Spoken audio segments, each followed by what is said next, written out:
प्रारंभ में केवल शून्य था। न समय था, न दिशा, न प्रकाश। सब ओर गहन निस्तब्धता फैली हुई थी। उसी अनंत शून्य के मध्य प्रकट हुआ एक दिव्य स्वर्णकमल, जिसकी पंखुड़ियों से प्रकाश की धाराएं फैलने लगीं। उस स्वर्णकमल पर प्रकट हुए ब्रह्मा जी, 4 मुखों वाले, वेदों की गूंज समेटे हुए। उन्होंने चारों दिशाओं में देखा, पर वहां कुछ भी नहीं था, न ध्वनि, न रूप, न गति। ब्रह्मा जी ने मन ही मन सोचा, सृष्टि कैसे हो, कौन से तत्वों से हो, और किसका आरंभ कहां से हो। तभी कमल के भीतर से एक शांत पर शक्तिशाली आवाज गूंजी।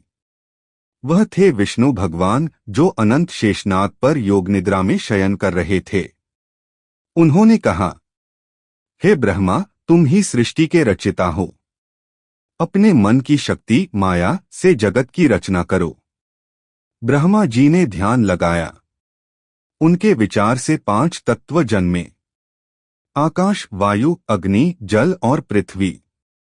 उन्होंने पहले बनाई दिशाएं, फिर समय।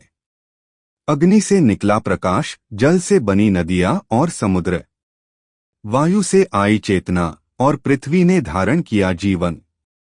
फिर उन्होंने कहा, सृष्टि तभी पूर्ण होगी जब उसमें प्राणी हो, विचार हो, कर्म हो। और इस प्रकार उत्पन्न हुए देवगण, असुर, ऋषि, मनुष्य, पशु पक्षी और विविध लोक।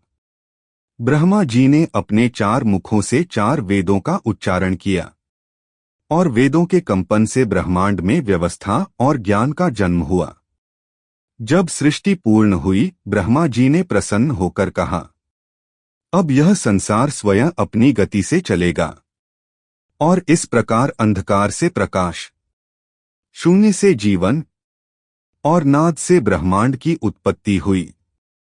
अगर आप चाहें तो मैं इस कहानी का अगला अध्याय भी लिख सकता हूं, जैसे मनुष्यों का जन्म, ऋषियों का तप, या ब्रह्मा जी और नारद जी के संवाद।